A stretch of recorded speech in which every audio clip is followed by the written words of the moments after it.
With the East African bus service. We had a single currency. The shilling was used in Tanzania, in Uganda, and in Kenya. We had East African Airways. We had East African Railways. All these were all within the East African community. Unfortunately, when the community collapsed in the 1970s, because of superpower politics, because of our inability to manage our foreign space within the global world, we lost our community. And we have had now to spend years and years trying to rebuild our community. But now we're at the point where we have one of the strongest communities in the developing world, the East African community. Recently, we increased, of course, the presence of the DRC, and now the East African community stretches from west coast to the east coast. And this has been an overt program of the foreign policy of Kenya to increase the strength of the community, to make sure the community is strong, and to make sure that the community serves you. Now, members of parliament, one thing you must never forget is that the communities are an incredible, powerful engine of economic transformation. The European community has transformed Europe. Those of us who had traveled, who had the opportunity to travel as students in the 1970s, remember what Europe was like before the European community really came into its own. Some countries in Eastern Europe, people used to walk around with bare foot. Donkey carts were seen in European cities. Today, there is no such thing. And it is the coming together of the European Union that has generated the incredible wealth that has transformed Europe. The United States of America is actually a community of 50 states that has come together, and that has created one of the most powerful economies in the world.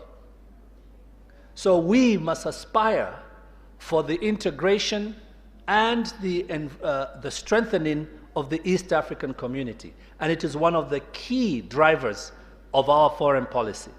Because if we make this community successful, it will transform your lives. It will transform the lives of Kenyans, fundamentally. And I was very pleased to hear our new president reiterate his commitment to the East African community most recently.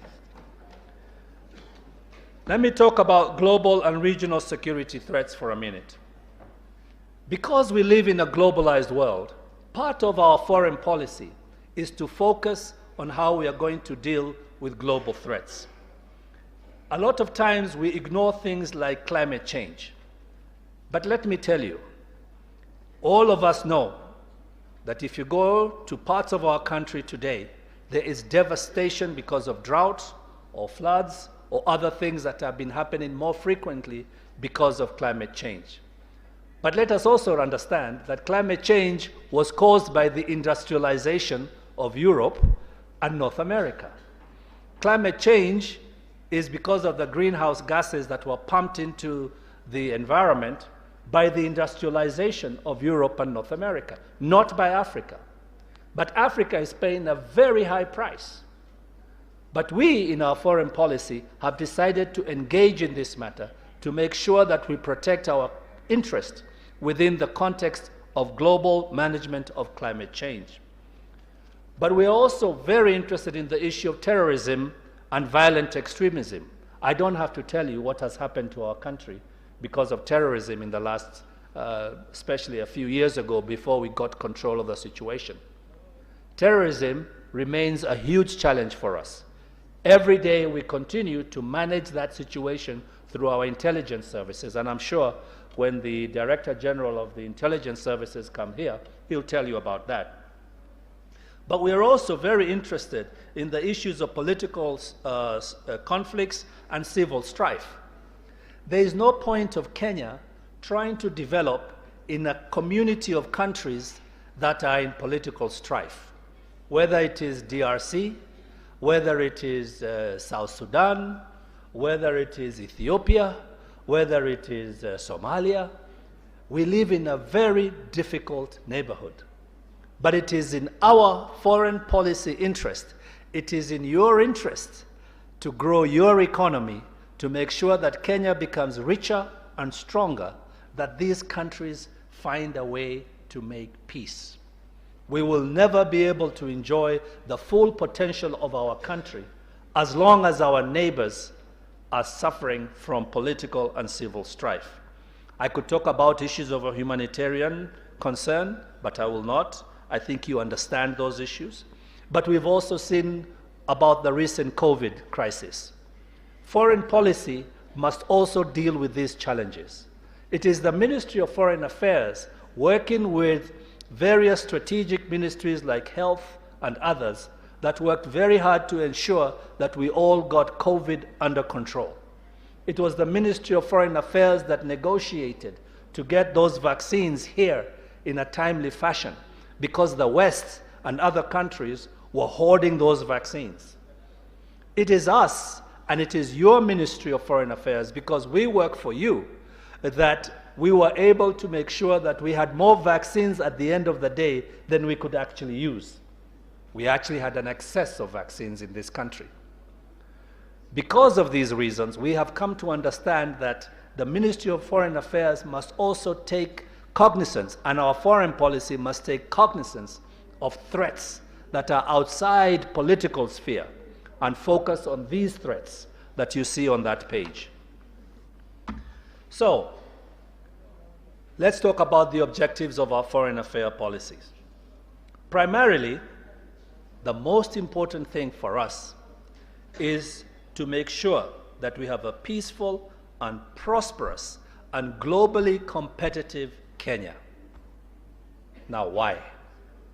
I already told you. If we don't have peace in Kenya, and if we don't live in a peaceful neighborhood, and if the world is at war, Kenya and you will not prosper. I'm sorry.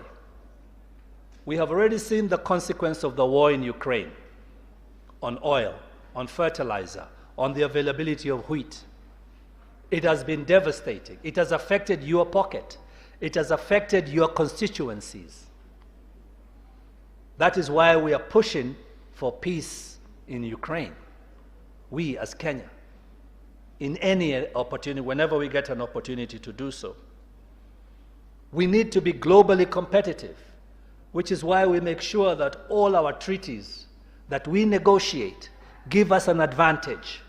Whether that treaty is with DRC, or that treaty is with Ethiopia, or with a faraway country like China or the United States, we must make sure that your best interest, our economy's best interest, is protected. That is part of foreign policy. Even though we work with the Ministry of Trade, with the National Treasury, with planning, we still have to play that central role to protect the interests of Kenya. That is why our mission is to protect, promote, and protect Kenya's interest and image globally. Image. Did you see how many presidents came for the inauguration? That is Kenya's image. They wanted to come here. They wanted to associate themselves with our success. And I was very proud of that inauguration.